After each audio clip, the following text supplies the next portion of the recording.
Good morning, ladies and gentlemen, and you're all very welcome to webinar number 30 in the Irish Bioenergy Association webinar series. This morning, our topic is My Gug, microscale anaerobic digestion, a food waste solution providing renewable energy gas to small business and households. And we're delighted that you can join us this morning for our webinar. My name is Sean Fine, I'm the CEO of the Irish Bioenergy Association, and we look forward to presenting to you this morning. Just before we begin, a few very brief introductions to our organisation. So we were established in 1999. We're the representative body for the Irish bioenergy industry in the island of Ireland. We cover many sectors across biomass, biogas, biofuels, biochar, wood fuels and energy crops. Our role is to lobby, advocate and develop the sector, work with our members and external stakeholders to improve knowledge and encourage activity within the sector. We have a broad and diverse membership and open to discussing membership with anyone that's on our webinar this morning that would like to become a member of the organisation. And we roll out a number of research and development projects as well as the wood fuel quality assurance scheme. This is webinar number 30 in our series, so a wide diverse range of topics covered to date. So just a reminder here to any members or stakeholders present on our webinar this morning that would like to present as part of our webinar series, if you could get in touch with myself or my colleague Teresa O'Brien, we'll be happy to discuss further with you. This morning's webinar, we're hearing from Kieran Coffey. Kieran is the Chief Technical Officer with My Gug Limited. And we'll also hear from Noel Gavigan, my colleague, who is the RBA Technical Executive. There is an opportunity for you to ask your questions. We encourage you to use the Q&A tab at the bottom of the screen, and we'll endeavour to answer as many questions as possible. So just to take the opportunity to introduce our next webinar, a slight change in our format in that we moved to a Tuesday from the Wednesday because of the SEI Energy Show taking place on the 30th and 31st of March. So Tuesday the 29th of March is our next webinar, and we will be launching at that webinar our wood fuel quality assurance scheme animation video, and we will be talking about the topic of sustainability from a wood fuels perspective and sustainable forest management as part of that webinar. Full details will be published through our social media channels in the coming days. We encourage you to register for that webinar and participate in that. So to introduce this morning, introduce our speaker. So Kieran is a mechanical engineer, has been involved in the design and the of wastewater and water and wastewater treatment plants for over 25 years. And most recently, Kieran and his team has been involved in the design of a microscale anaerobic digestion solution. So Kieran will present his innovative solution here, which addresses the issue of food waste, giving you renewable energy for your cooking, but also it's a food waste treatment system that will integrate into a household, but also into a business. It's a fossil-free solution to disposing of food waste, and it does turn food waste into renewable energy, and also a biofertilizer, which can be used in your garden to grow your vegetables and your plants. So this morning, while we focus in a lot of our webinars on the large, medium to large scale, and also the small scale, we're speaking about a different scale of anaerobic digestion today in terms of microscale, and it just shows you the versatility of the technology to address challenges at all levels. So I'm going to stop sharing, Kieran, and I'd invite you to begin. And thanks very much for taking the time out to participate this morning, Kieran. So over to you. Thanks everybody for joining us this morning, and I'm delighted to present our microscale anaerobic technology to you here this morning. And the first question I want to answer is why micro AD? Why would you choose micro AD? And to understand, firstly, about food waste, you need to know where it comes from. And there was a very interesting report done in the European Union a number of years ago, and it showed where all the food waste emanates from. And interestingly enough, and interesting for us on our micro scale, most of the food waste comes from households, 53%, and 12% comes from food service. So 65% of all food waste comes from small settings like this. And this represents 88 million tons of food waste, this chart. So, and households represent 47 million tons of the total. So providing a micro scale solution will create a micro circular economy. So it will enable our customers to create their own micro circular economy. And it's a full solution to food waste, as I'll explain in a while. So it will minimize and get rid of your transport requirements. And the beauty of anaerobic digestion is that you capture the value of the energy that's in your food, and you can use it locally in the form of biogas. You also harness the organic and the nutrient value in your food, and you can reuse it locally.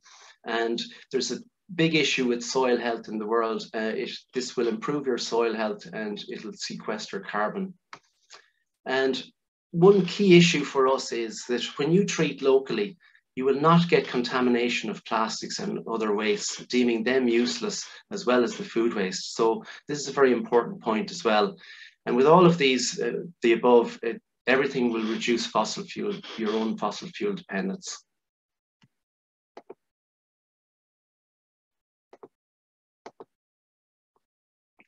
So anaerobic digestion versus composting.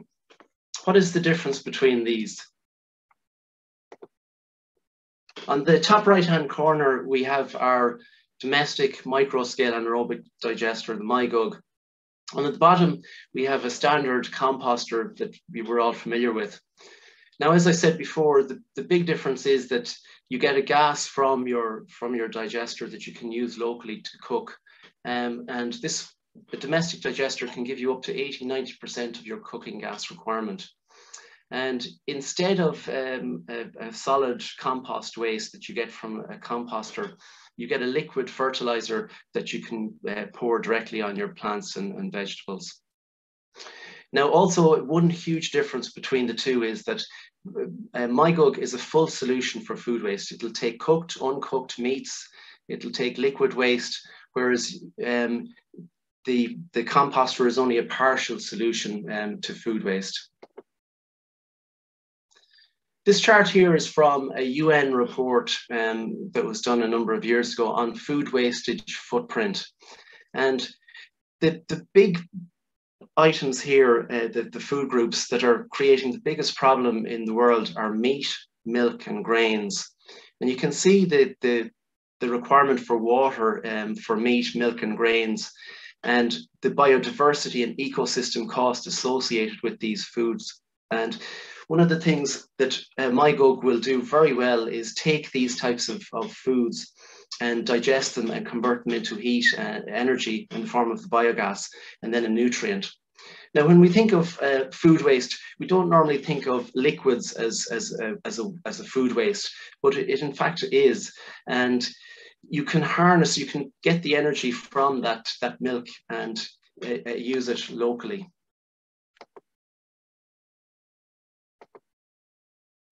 So just to summarize, a micro AD will accept all types of food waste. You don't need an additional carbon source for it to work properly. It'll create an energy source in the form of biogas. It's fully enclosed, so this is key. It won't attract rats or vermin or flies, and it'll provide a constant supply of fertilizer. And like I said, you can use, you can put in all sorts of liquid waste, soups, yogurts, milk, whatever.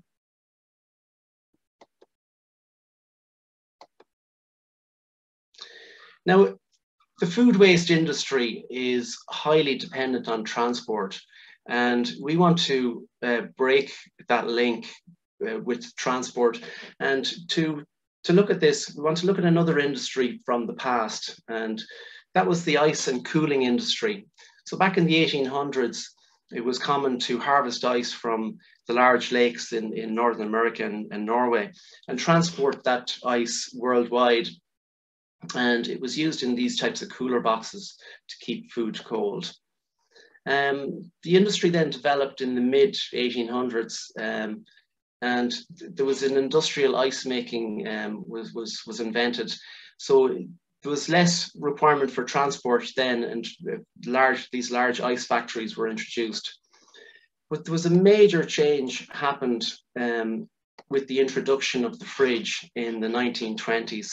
And over the next 40 years, the dependence on transport to transport ice around the world was completely eliminated with the invention of the fridge.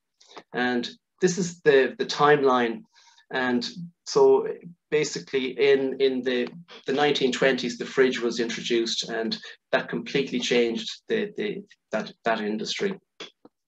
If we look at this chart here, in the mid-20s, nobody had any fridges. And then between 1930 and 1960 went from practically 0% up to close to 100% of people using fridges.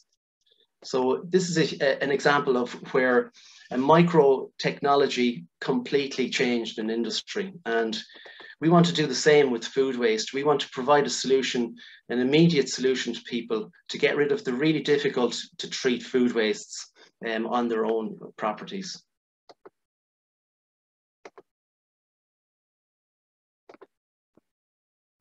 Now, how do we provide a reliable system?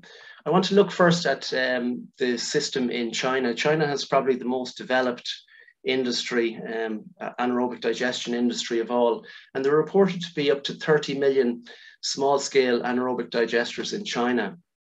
And a lot of them look like this. They're a dome-style digester. They're similar enough to a septic tank. And if you imagine there's reported to be 450,000 septic tanks in Ireland, it does make sense then that there's 30 million of these units in China.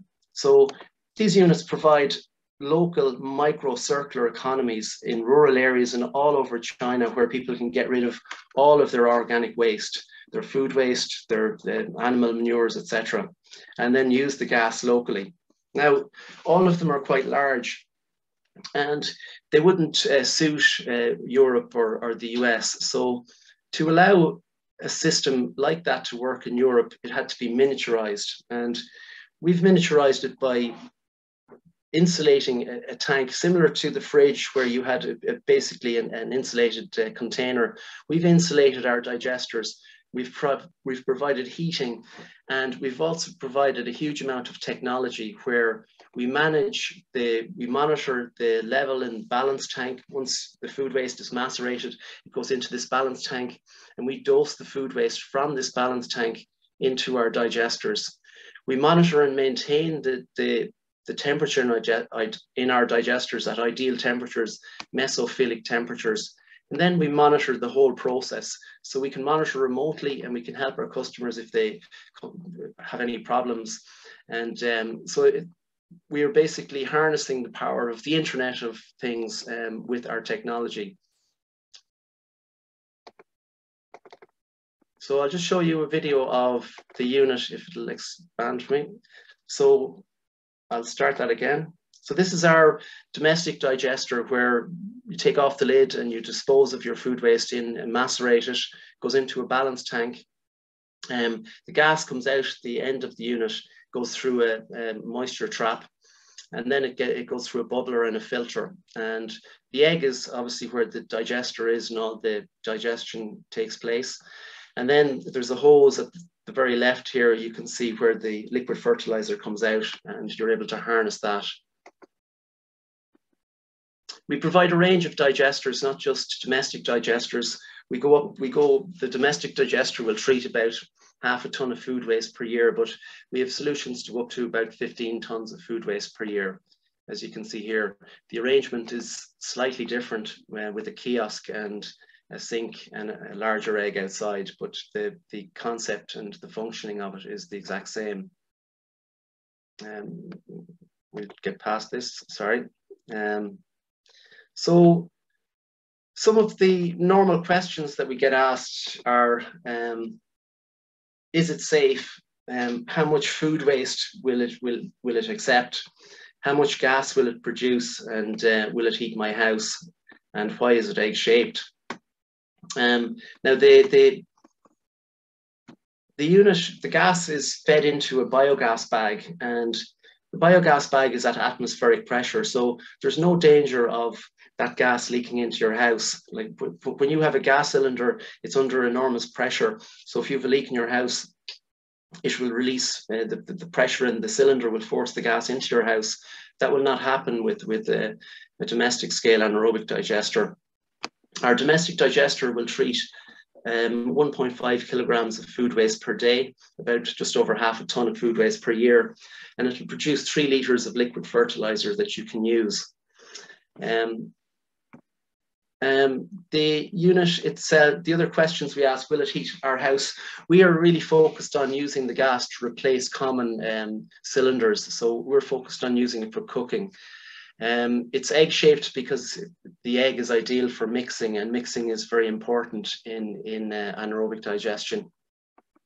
Now, I'd like to show you a video here of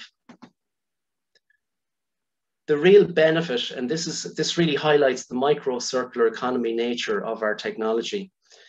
The digestate that comes from our My Gug is used. It was used in here in this polytunnel, and it was used to grow all of this food locally. And again, the micro-circular economy is you remove transport, you remove your dependence on outside sources, and you use what you have to create food locally, and you don't have to use, fossil fuel fertilizers, and the health of your soil is really, really good. And it will produce tomatoes like this, vegetables that you just go and pick that are 20 minutes from your door. You bring them in and you cook them. This is what our micro-circular economy is all about. And the tomatoes and all the vegetables that we produced here served us for 3-4 months. When we put them into the freezer to store them, and we were able to use them well into the winter time. So this really sums up what we are trying to achieve with micro-circular economy, giving people a full solution for all the different types of food waste that they produce in the home. And we've been working very closely with the fabricator, and we're going to be sending the blue unit over to the UK in the next couple of weeks. And the green egg on the left is our domestic digester. That's the size of the domestic digester. So I'd be delighted to take any questions that anybody may have. And thanks, Sean and Irbia, for inviting me to talk today. Thank you. Okay, thanks very much, Kieran, for your interesting presentation. And this is certainly a new adventure from the point of view of our own engagement at this level and scale. So if I could also ask Noel to turn on your camera. And we have some questions coming in, and we will address those questions in a couple of minutes. So keep on sending forward your questions. If I could just maybe to give you a chance, Kieran, to catch your breath for a second after your presentation, maybe bring in Noel. I think if you could maybe outline, Noel, your own experience or understanding from a point of view of micro scale and maybe even micro stroke small scale. You would, in our presentations on our small biogas demonstration program, have very clearly articulated the volume of small digesters that are across the world. And Kieran has highlighted China as being an example, but obviously India as well. So do you want to just broadly elaborate on your own experiences from that perspective in terms of what you know from about that scale? We've used the very same example, the fact that, across much of Asia, there's a proliferation of small digesters that are very much almost septic tank based, where you've got small homesteads, possibly with, obviously family, possibly a small number of animals as well, 1 or 2 tied up cows or pigs, where you've got a lot of material that can actually feed into this system. So what that demonstrates, and Kieran has outlined there, is that a biogas, it doesn't necessarily need to be a huge industrial scale plant. We do need those for our brown bin waste collections, but on a domestic scale or on a much smaller scale, we can look at different types of units. The bacteria obviously don't need a large unit. They're obviously very small themselves. So once they have the right conditions, they'll be able to work. They'll be able to feed off what we give them. So, I mean, using that example, you know, we've used literally that diagram ourselves. That's what we term ourselves the Chinese model. There's often called the Indian model, which is slightly different, where you have a floating roof for the gas storage as well. But ultimately, it just demonstrates, and what Kieran is doing there with the My Gug is demonstrating that small scale technology is very viable. Micro scale, I think, Noel, as well. Yeah. Yeah. Okay, thanks very much, Noel. The questions are flying in here, so we may start, Kieran, to go through them. So we'll take them as they come. So, does the feedstock need to be processed will items like bones cause issues? So that's Brian asked that question. Yeah, it'll take chicken bones, a macerator, anything that will go through a macerator, really. So what we say is you can put a chicken carcass through a macerator, no problem. But harder bones like beef bones, and things like mango stones and avocado stones, we still use composter ourselves. So it's so items like that. Other things like say the head of a pineapple, real woody type of material. Yes. Those types, they aren't really suitable for our digester, but but 99% of all other foods and liquids can go into it. And just explain the maceration process. Where is that on your system? Is that your sink? Is it, or does it feed directly? No, the unit itself is outside. So you can see here that there's a cabinet next to the egg. So the macerator is in the sink, and you've got a button here that you just press and turn on the tap, and it macerates the food waste outside. So so it's there outside. You just put your food waste in, and it's readily macerated.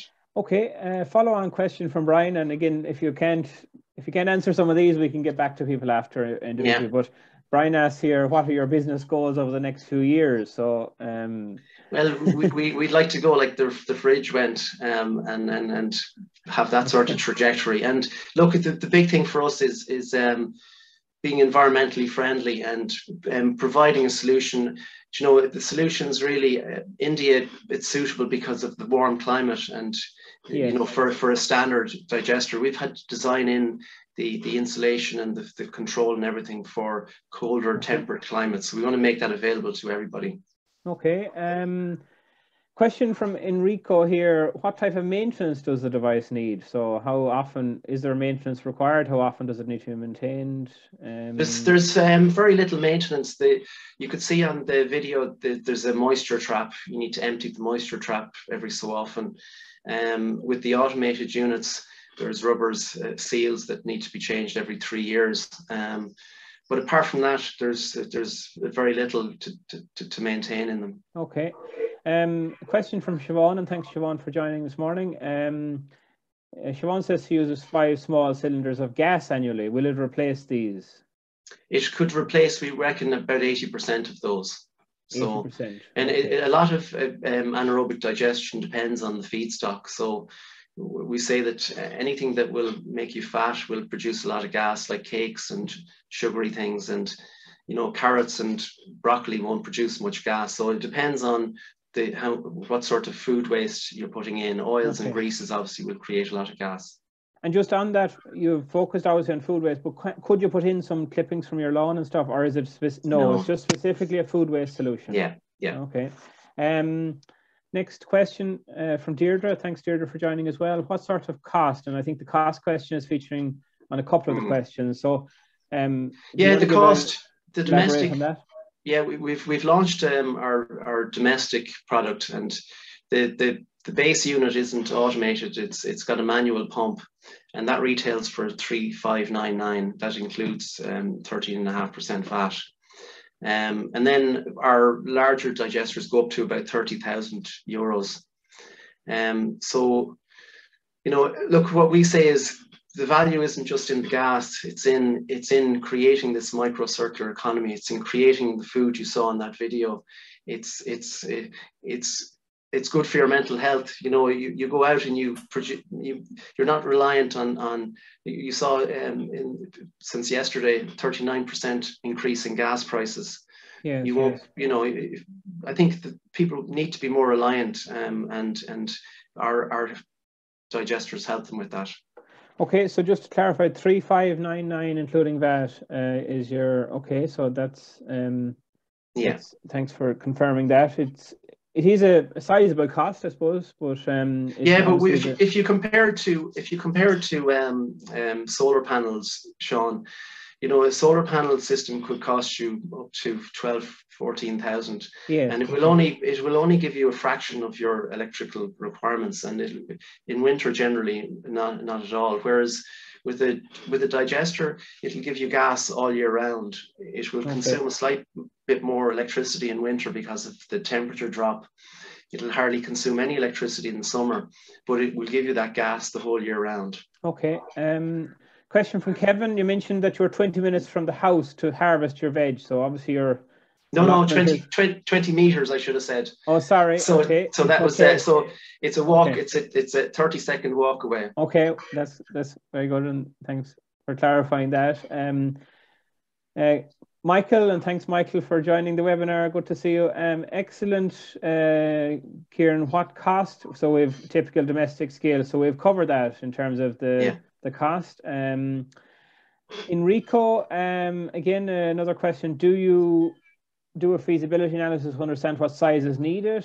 Also, what for the type of bacteria? So, is that have you? Well, generally, household, again, part of the European study said that each adult will produce about 92 kilograms of food waste. So we base our figures on that. And for restaurants, commercial outlets, they'd have to see how much food waste they're producing to understand what size of digester is required. So the next question is, can I ask you to mention the food waste and gas output quantities again, just to maybe the volume in, the volume in and the volume out, and the volume of digestate out as well? So I can show you this chart here. So this is the domestic scale unit. So it's designed to take 1.5 kilograms of food waste. You get 3 liters of digestate out. That's equivalent to 550 kilograms of food waste per year. You'll get up to about 300 liters of biogas out per day. That will give you about 1 to 2 hours cooking. And that's equivalent to about 4 cylinders of yellow cylinders of compressed gas. Okay. And Noel, if I could just bring you in to give Kieran just a second there. In terms of quantification of this biogas, obviously, probably separate to this, we've seen huge increase in fossil gas prices over the last few weeks and months. Do you want to elaborate maybe on the broader economics of biogas, not specifically this example in terms of micro scale, as a result of the price increase in fossil gas? Yeah, look, I suppose everyone would have seen the price increase announced by one of the main suppliers yesterday of just under 40% for the domestic gas price. But I suppose behind that, we're seeing substantially larger increases on commercial gas costs and the cost of putting gas onto the grid.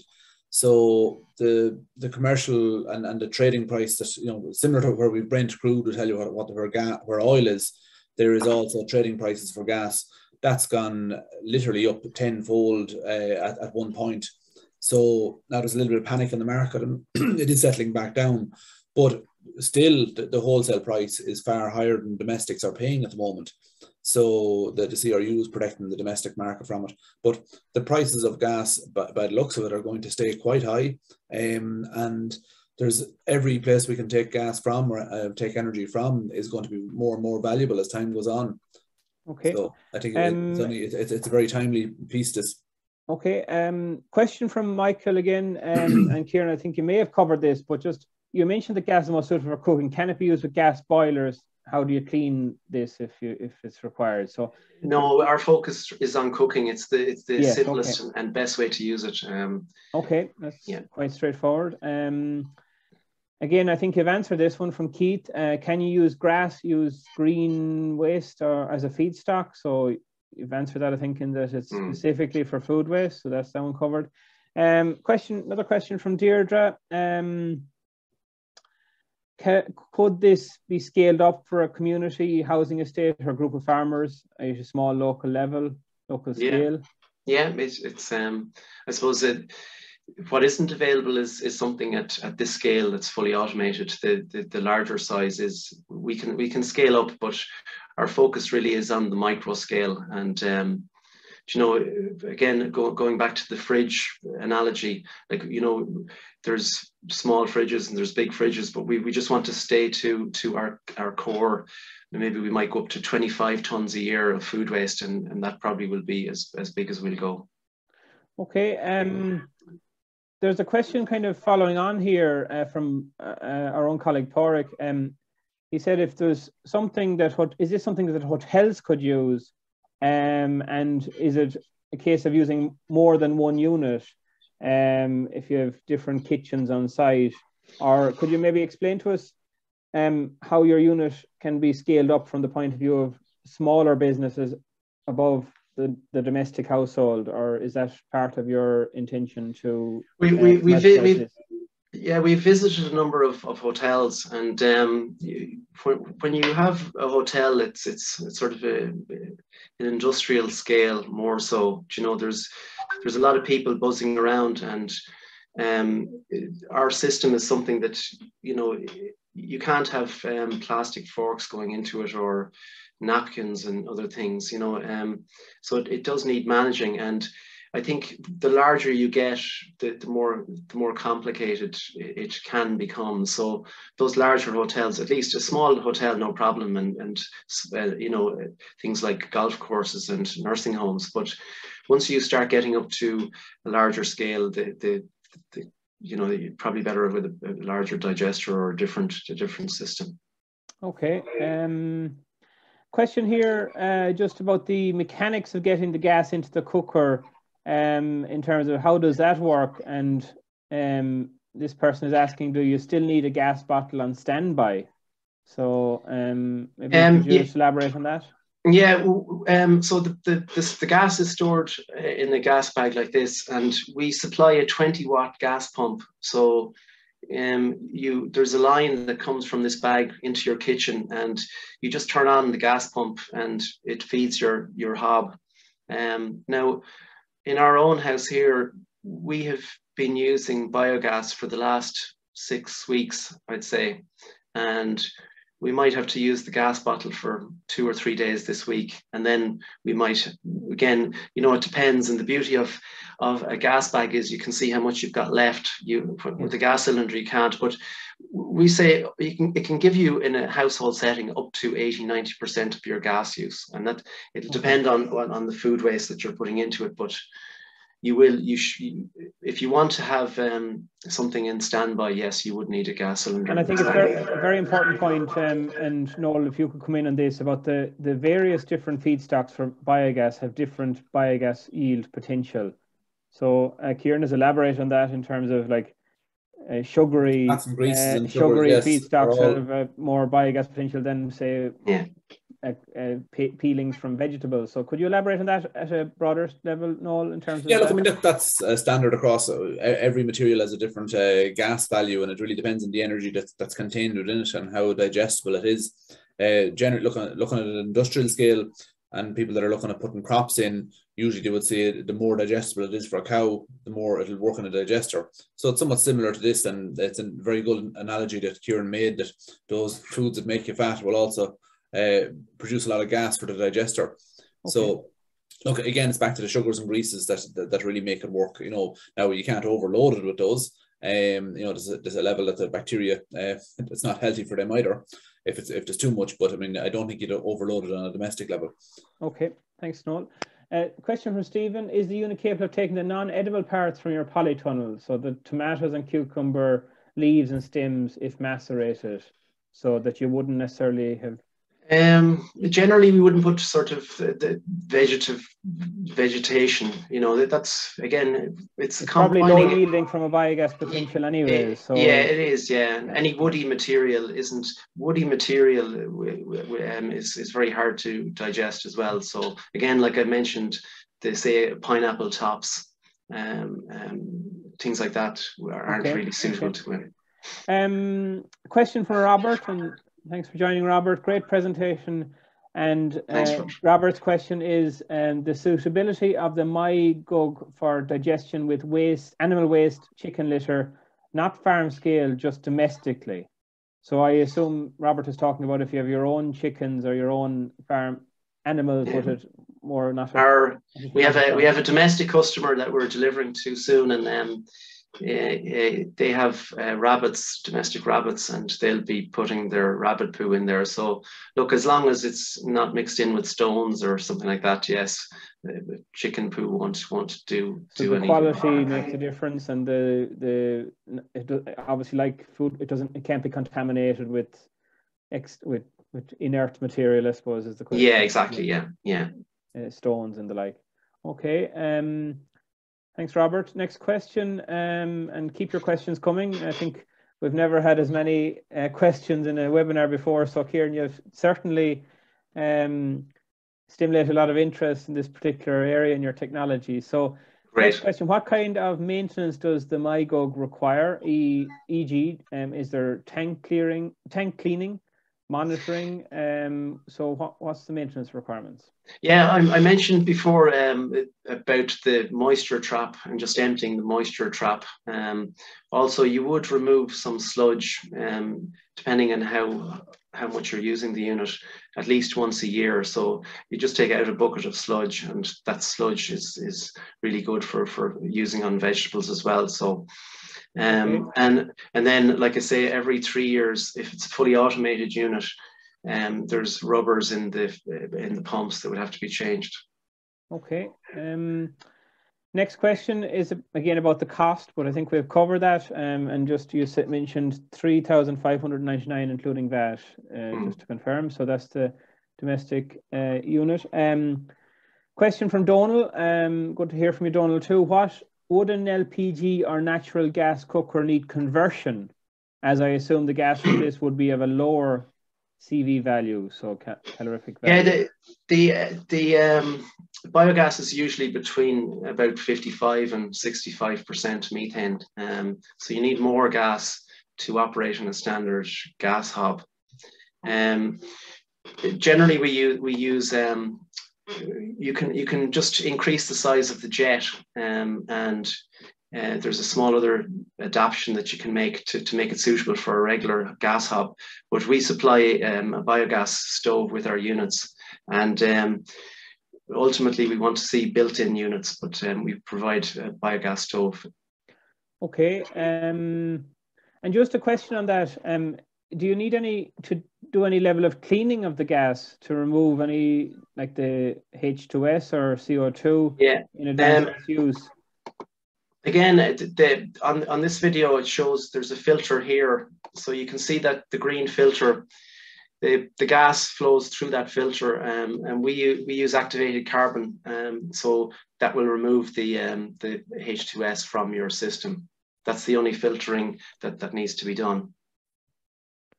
Okay, I think we had a similar question from James about the integration into the existing gas cooking system. So that we have covered. Question from John, is the My Gug commercially available? And John is asking, do I size it on the cooking gas I want, or the food waste available? And then he's asking again the similar question about many others have asked, can I add non-food, so grass or off-crust to it?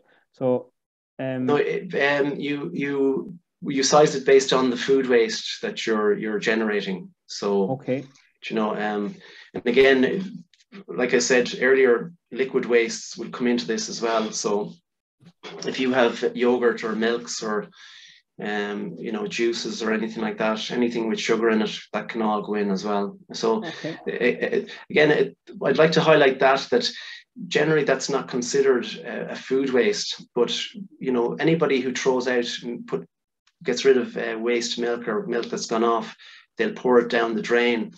And that then ends up in a wastewater treatment plant, and a loading, like 1 litre of milk has the biological oxygen demand of about 30,000 milligrams per litre, whereas a litre of sewage has a BOD of 220 milligrams per litre. So it puts a massive strain, and there's a cost on the wastewater treatment plant when liquid wastes go down a drain, whereas in our system, you're harnessing the energy in it and you're using it, and also you're harnessing the nutrients. Okay, and then the question on the commercially available. So obviously anyone that wants to talk to yourself, you're happy to talk to them about the availability of units. Okay. Yeah. Just we have a couple of queries looking for your contact information, Kieran. So is the best way to contact you through your website, mygug.eu? Is that the best way to contact you? So if I think there is an inquiry form through your website, isn't that correct? There is, yeah. Just a couple of people. And just to remind our attendees this morning that this webinar will be available on our YouTube channel and available on our website in the coming days. So if you want to look back through, it's available there. Okay, the next question is from John about the electricity supply. So again, can an off-grid electricity supply be used, e.g. a PV system? So, it'd be probably more suitable at the moment for our manual units. So, you know, with our manual units, we control temperature, and if the power goes off for a while, and it doesn't have power to heat, that doesn't really matter. The temperature might drop a degree or two, and then once you have power again, it'll power up. So yeah, it could be used on an off-grid. Okay. A similar question to that from Patrick about the volume of electricity that it uses in the winter time. So what is what volume or quantity of electricity is used? The smaller unit will use about between, I don't know, can you see, that's off screen there? We can see, yeah. Yeah, it'll use about between 0.5 and 1.5 kilowatt hours a day. So when the temperatures drop, you're losing some heat. And so yeah, about 1.5, so about the same as a standard fridge. Okay. Next question is from Margaret. Is the My Gug available to purchase? So I think that's yes. It is. So contact yourself, Kieran. Teresa, thanks, Teresa, again for your question. A super example of homegrown innovation. Are the units available now? So the answer to that would be yes. That contact yourself, Kieran. Yeah. How do you access the gas? Can it be plumbed into the kitchen? So obviously, is it by a pipe from the unit to the kitchen? Yes. Okay. So you'd obviously place the unit as close as possible to your gas, outside to your gas hob or wherever your gas bottles would be located. Would that be correct? Yeah. Next question is from Keith. How does it connect to the main gas system? So I think we've covered that, Kieran. But you need to keep it separate from your normal gas, because of safety issues. Down the road, we see ourselves working with maybe gas hob suppliers where you might have two inlets into a gas hob, one from your cylinder and one from your biogas, and or else use a 2-ring biogas hob and a 2-ring gas hob. So there's ways around it. And can you easily change from one gas? Say you have an extra demand in terms of your gas usage and for your cooking. And can you change easily over from the biogas to your gas container if you need to, or how do you do that from a technical point of view? Well, at the moment we supply a biogas stove with our units, but ultimately we'd need to work with someone to provide a solution, like I was talking about, that would provide a seamless solution. Okay. Question from Siobhan. Do you need an outside power source and water source? So I think that would be both. Yes, water for the macerator and power for the heating of the unit.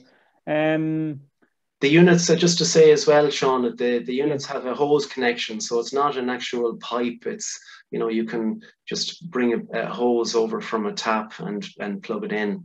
Okay. Yeah. Very good. Question from George. Have you worked on any community-based solutions at this for your technology? So that's featuring in a number of the questions, you know, community groups and... We'd be delighted to. We've had some queries, all right, and we've gone for a couple of grant applications, but we not yet. But we'd love to just in terms of the community. Then, how would you envisage that working? That it would be the unit would be centrally located, and that people would have the option then of coming to place their food waste in the macerator. Is that the way it would? Yeah, I'd say so. Work? Yeah. Okay. Yeah. Thanks. Ronan, a question: does the liquid fertilizer need any treatment due to all the nutrients it would still contain? If you were to use it in planting, would the planter need to be sealed or that so it wouldn't leach into the groundwater? So maybe if you want to elaborate just on the liquid, and we haven't had many questions on the actual liquid fertilizer digestate coming from it. So do you want to elaborate on that, Kieran? Well, if you look at the liquid, you're talking about for a domestic unit about 1,000 litres in a year. About 3 litres a day, so you're not talking about huge quantities. So a small garden is enough to use all the fertilizer on. And while it is in a liquid state, I suppose it's important to point out. Maybe Noel, you can come in on this. Digestate, by its nature, is it?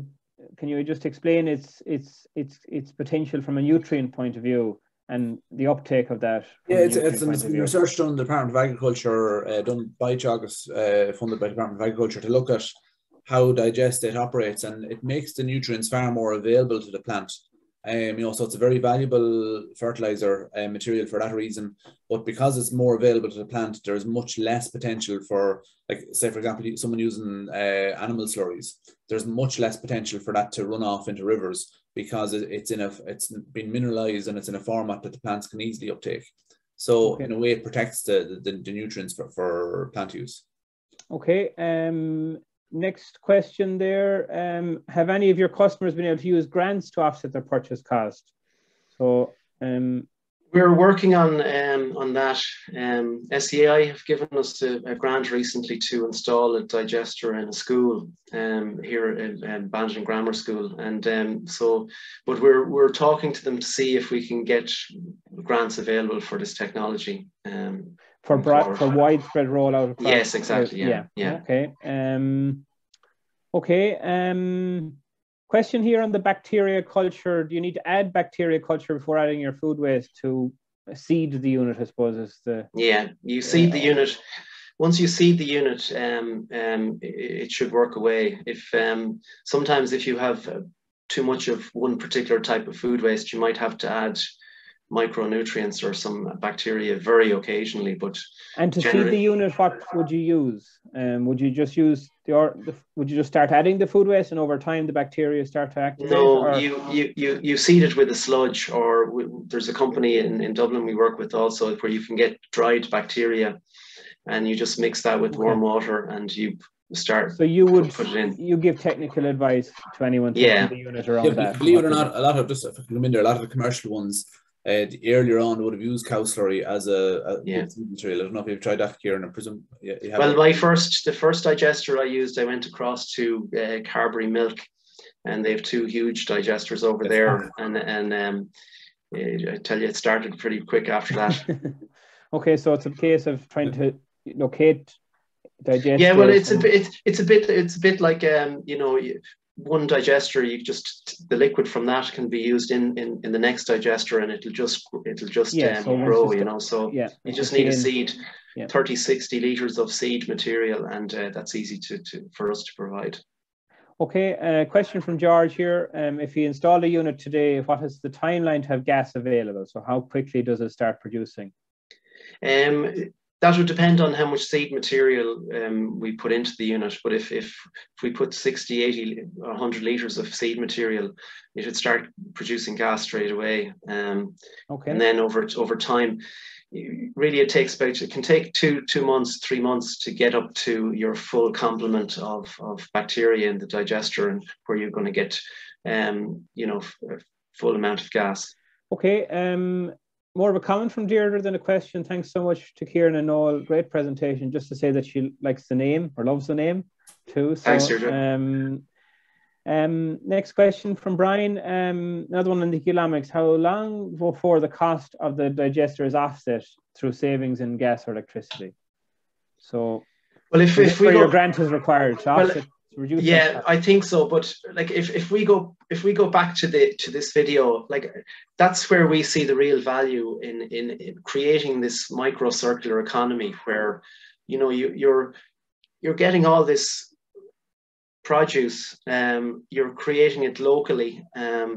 That's where the real value is. Yes, you're getting gas, but you're reducing your reliance. Now we see straight away since the gas hike yesterday, 39%. Like, who would have thought you'd have a gas hike of 39%? So our real value is you're not relying on anybody else and worrying about other prices. As a couple into that, like, waste disposal cost as well. Suddenly you're no longer relying on a brown bin that has to be paid for. You've got the obviously the energy value, but also the fertilizer value as well, and you will digestate is extremely good at bringing on different crops. So you will get an increased yield from it.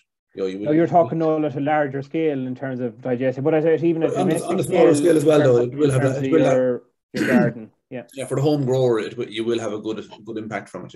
Okay.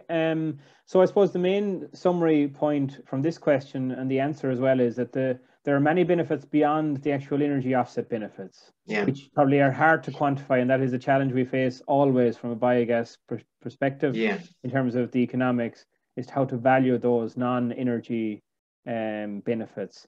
Okay. Next question from Kevin.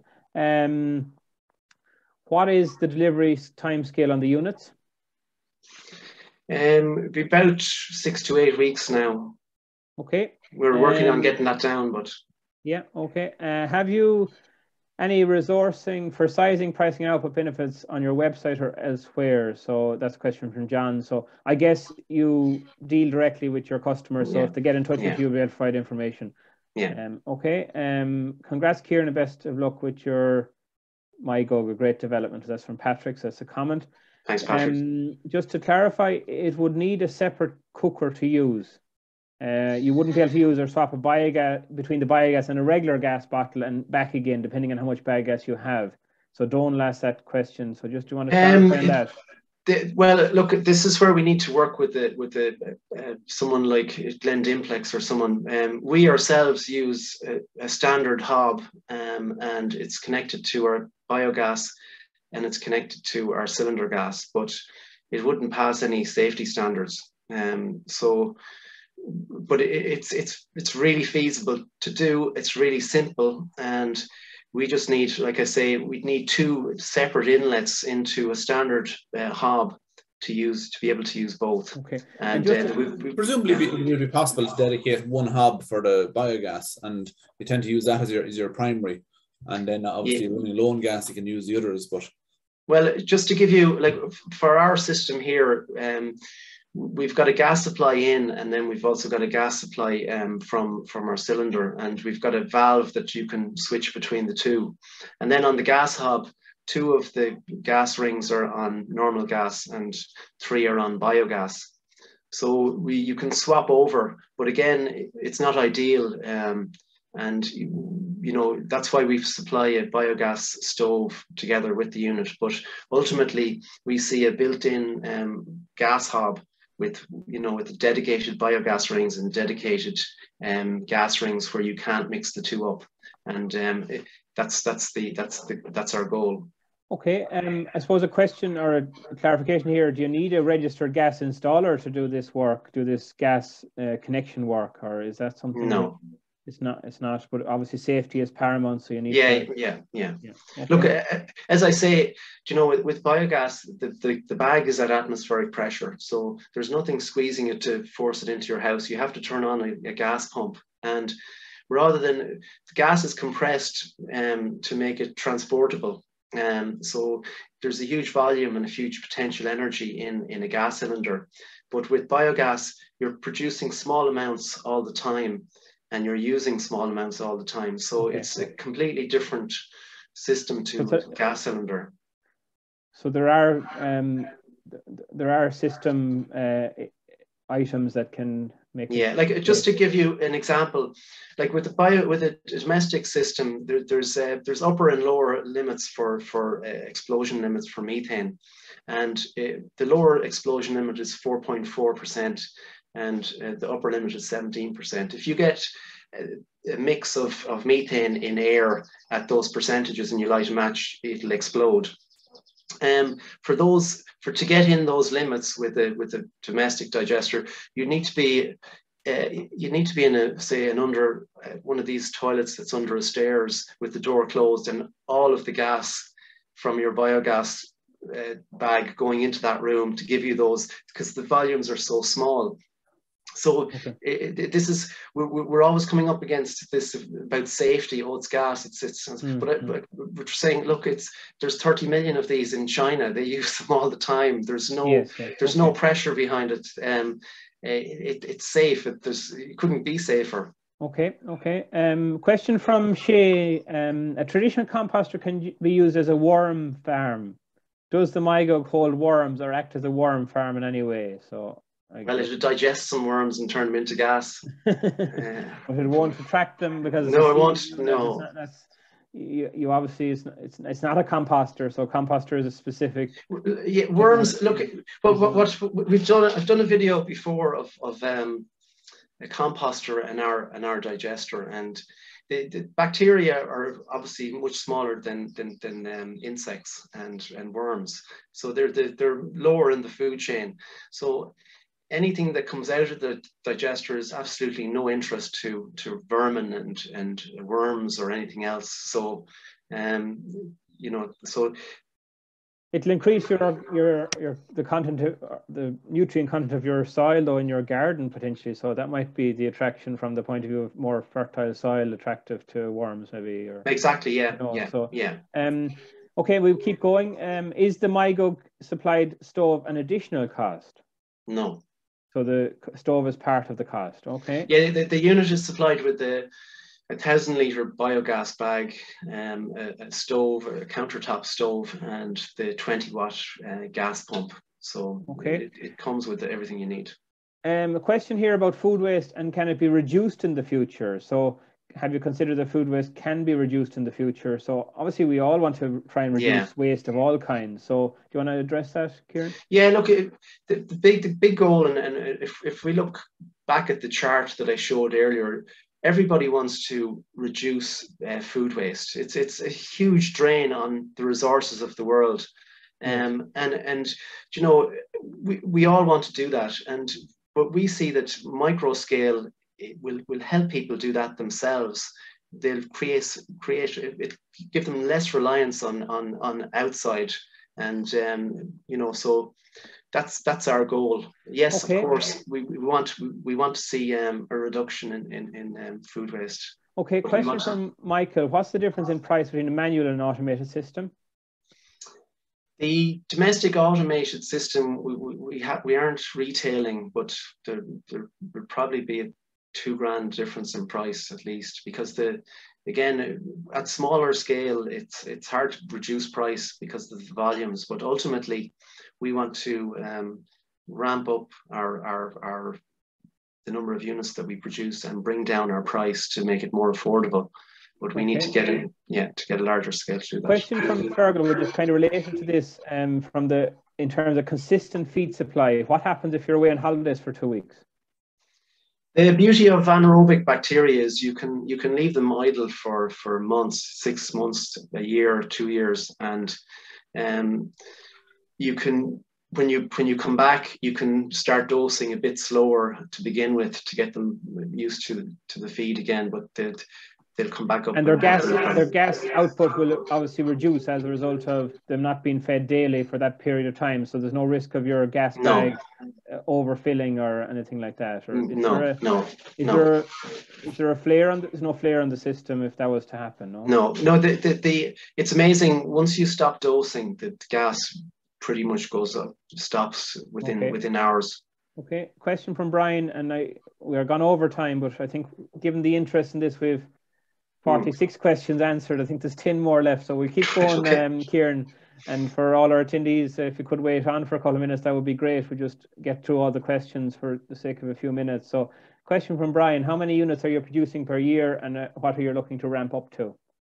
Well, we want to sell as many fridges, as many digesters as there are fridges. So, you know, look, we're just starting. And hopefully, you'll have a few more sales after today. Yeah, so, yeah, hopefully. Robert, question here, and I think Robert says 300 litres a day of biogas from 1.5 kgs of food waste. So I think that's 3 litres, you said, Kieran, just to clarify, wasn't it? No, it's 300 litres of biogas. Sorry, apologies. Okay, 300 litres of biogas from 1.5 kgs of food waste. The big disconnect here is, you know, people are used to gas in cylinders where it's completely compressed.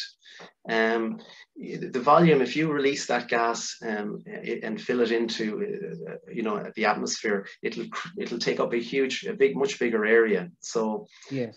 Like to give you an example, the bag that I showed in here, the 1,000-litre bag,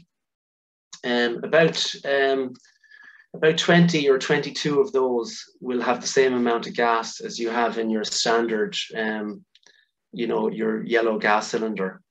So, so 300 litres is 1/3 of this gas bag.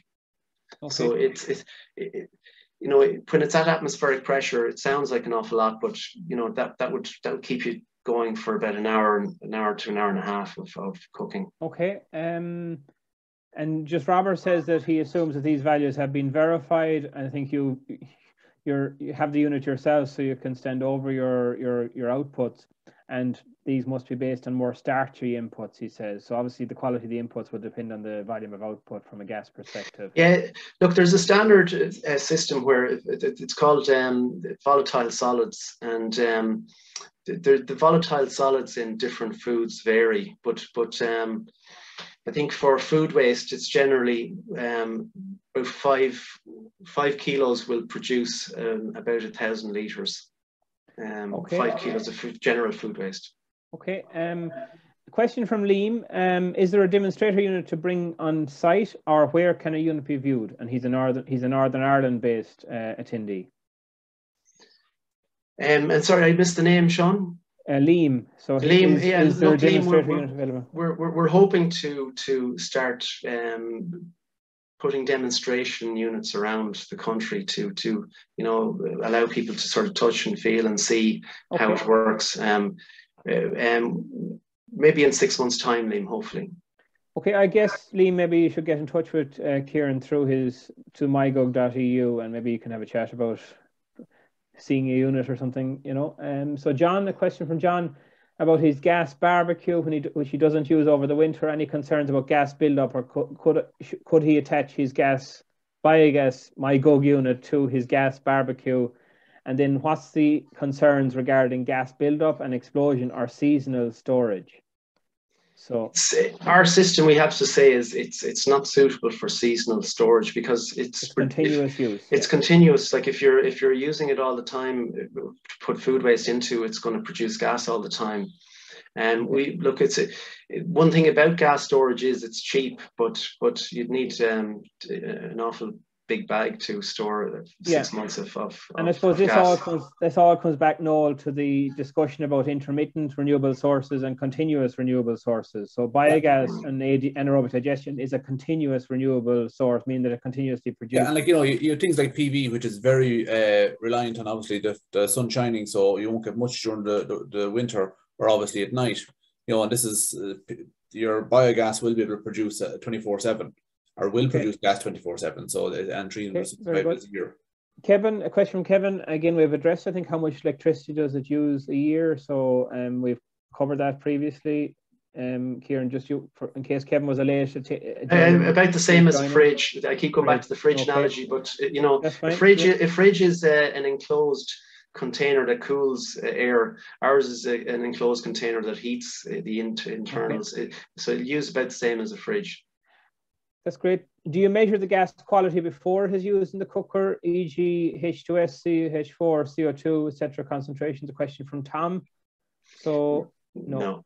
We have on on some units, on our larger commercial units, we've got the ability to add methane sensors and monitor the methane percentage in the gas. Okay. Yeah. The footprint of the unit, a question from Kevin. So that's this, I guess that's what square meterage it would cover, or what size? Yeah, the unit itself is about 2 meters by 1 meter, and then the gas bag is another 1 meter squared. So you can you don't have to position them next to each other. Okay. You can put the gas bag somewhere else. A question from Kevin there, is the recording available? So that's a yes, there will be a recording available of the presentation.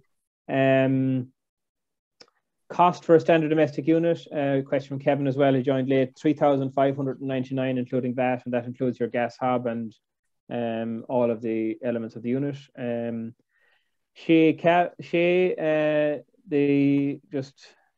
Back to his worms, so he's saying the poor worms, but look at